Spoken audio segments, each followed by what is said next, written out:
we chose scenario E to present. So we are going to be talking about understanding teens. I'm Joe. I'm Liz. I'm Zayana. I'm Riley. I'm Jose. So to get started, there are some things to know about depression, suicide, and delinquency. Many factors can cause depression, suicide, and delinquency. There isn't one specific thing that determines if you have one of these. That isn't how it works. There's multiple things to consider. Anyone can be affected by this. There's not a specific gender that it's targeted towards or a specific age group, class. The good thing about this is they are treatable, even though at the moment it feels like it's never ending or it's never going to get better. That's when the support of your loved ones and the people around you can help you really get through what you think you're never going to get through. People may not respond to treatment at first, and this can be because multiple different things, and if the individual that's experiencing depression, suicide, or delinquency, if they aren't willing to get help, then they're not going to want to change. So the individual has to be wanting help. That's the first thing. And there is an increased risk among adolescents and young adults for multiple reasons, and that's why we actually chose this presentation, because we wanted to spread more awareness and learn more about it ourselves, because we are young adults, so this is our age group, and the stigmatism around mental health and depression, suicide, and delinquency that needs to end. So we're going to talk more in depth about this topic. So next we're going to teach you guys about the signs and symptoms. So someone experiencing this you may notice a lack of energy or motivation, especially in things that they used to enjoy doing. They may begin to sleep too little or a lot. It's normally very odd for the person. Also, along with their appetite, they may be eating a lot or just too little. Another sign would be you may notice them start to withdraw from their family and friends, all their loved ones. People experiencing this may be easily irritated. They can often be pretty moody. And they may be experiencing feelings of worthlessness. So how do boys differ? They tend to be more violent. There's an increase in frustration and irritability, loss of sleep, social withdrawal, hopelessness, and delinquency. How do girls differ? Their grades drop. They have a feeling of guilt. They have a difficulty concentrating in classes. They have body image issues, appetite change, and increase in anger or sadness. Due to the increasing research on mental health, there's many ways that we've come across that can prevent mental illness and depression, suicide, and delinquency. Transcranial magnetic stimulation, also known as TMS, is something that helps people with the following. Pharmacotherapy, which an example would be atypical antidepressants. Cognitive behavioral therapy, behavioral activation treatment, bright light therapy, crisis intervention. These usually focus on high-risk groups, and we focus on keeping them engaged in these. Okay, so how to effectively intervene as a parent. You can model healthy behaviors with how you express your emotions and how you deal with problems, modeling healthy behaviors and how you cope with them. Keep an open communication and try not to judge your child or family member who's going through a lot. You can give positive feedback and create a good bond. And then constantly reassuring that they are loved and supported, especially when they're feeling worthless and like there's no one there. Hey Psych2Goers, welcome back. Do you know someone struggling with depression but don't know how you can help? Depression is a very sensitive matter, and no matter how good your intentions might be, you could end up saying the wrong thing and make them feel worse. So if you want to have a better idea on how to express your concern to your loved one going through depression, here are 7 good examples for you to start with. But before we begin, we would like to mention that this video is created for educational purposes only. If you suspect someone you know is dealing with depression, it's best to encourage them to seek professional help from a qualified mental health professional. Let's begin. 1. Tell them you care about them. One of the most harmful symptoms of depression is intense feelings of worthlessness and suicidal ideation. So it's important to let them know that they're loved no matter what. They may feel terrible about themselves and are wallowing in self-loathing. Be sure to remind them that they matter to you. Hug them or hold their hand if you can't find the words to express how much they mean to you. 2. Tell them you're here for them. Depression is so terrifying and overwhelming that it can make a person feel more alone than they've ever felt in their whole lives.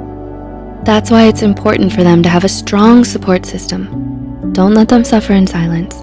Support them as much as you can and let them know that they're not alone in their fight against depression and that you'll stand by their side no matter how bad things may get. 3. Tell them it's okay to feel this way. Don't make the mistake of asking someone why they're depressed or what they have to be depressed about. Instead, acknowledge their struggle. Let them know that it's okay to feel this way and that it's not their fault that they're depressed. Rather than invalidating their feelings in a misguided attempt to cheer them up, be their safe space. Allow them to express themselves freely without fear of judgment. 4. Ask them what you can do to help. More often than not, depression drains a lot of our happiness and leaves us physically, emotionally, and mentally exhausted. It would make a huge difference if you could ask them what you could do to help. Offer to share their load without making them feel like they're a burden to you. Check in on them from time to time, cook them meals, or walk their dog for them. Small acts of kindness can make a world of difference to someone with depression. 5. Ask if they've talked to a therapist. Because of the stigma against mental illness, many people feel ashamed about having to see a psychologist. However, according to the National Institute of Mental Health, up to 80% of patients seeking treatment for depression start to see an improvement in as early as 4 to 6 weeks. Psychotherapy, and in certain cases medication, is necessary to improve a person's chances of recovery. So one of the best things you can do for your loved one suffering from depression is to encourage them to seek help from a mental health care professional. 6. Ask them if they need someone to talk to. Sometimes the best thing you can do for someone with depression is to just listen. Letting them talk through their feelings can do a lot of good and may ease some of their emotional turmoil. Be sympathetic when they tell you what's bothering them and keep an open mind. Attentive listening shows compassion, and it's good to refocus their attention and try to better understand the inner conflicts that they feel. And number 7, remind them that they can get better. Depression is a very real and serious mental illness, but it's also highly treatable, and chances of a successful recovery are very promising. So make sure that your loved one never loses hope in their fight against depression. There may be days when they feel like they've overcome it, only to fall into another depressive episode. But don't give up on them, and don't let them give up on themselves. With patience, love, and support, things will get better. Never underestimate the power of a comforting word or gesture. Saying something positive and supportive can inspire your loved one to keep fighting and give them hope for better days to come. If you found this video helpful, How to effectively intervene as a teacher. As a teacher, you can avoid negative techniques such as saying if students wrong or yelling at them or getting on them because they're missing assignments. Maybe you could try to make adjustments or accommodations.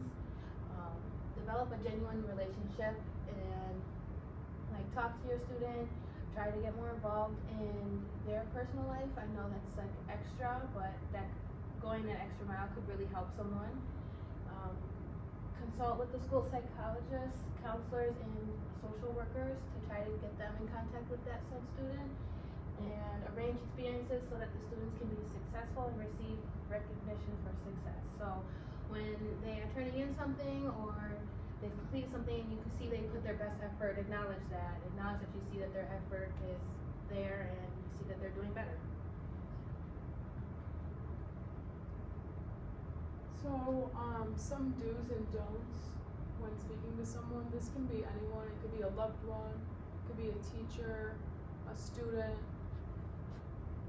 your brother, your mom, anyone, honestly. So don't interrupt someone.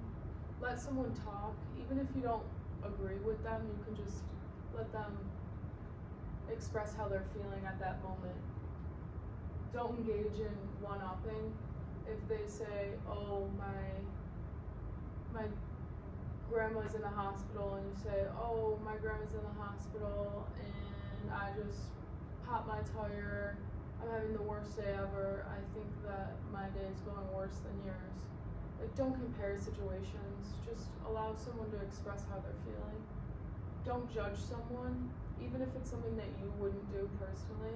Everyone is unique, and no two people are going to make the same exact decision every time. Don't focus on things that they can't control. Like, don't talk about some things that people can't change. And that goes along with don't judge someone. Some things you should do, acknowledge others' feelings. Even if you don't agree with them, you can just say, oh, I understand how you're feeling, I'm sorry. You can offer support and a listening ear. Sometimes, like, people don't even need a response, they just need to vent and let it out, and that's one of the most helpful things you can do for someone. Attached is They took your rocket. They took something that you loved. It's gone. Forever. Sadness. Don't make him feel worse. Sorry. It's all I had left of Riley. I bet you and Riley had great adventures. Oh, they were wonderful. Once we flew back in time, we had breakfast twice that day. Sadness. It sounds amazing. I bet Riley liked it. Oh, she did. We were best friends. Yeah, it's sad.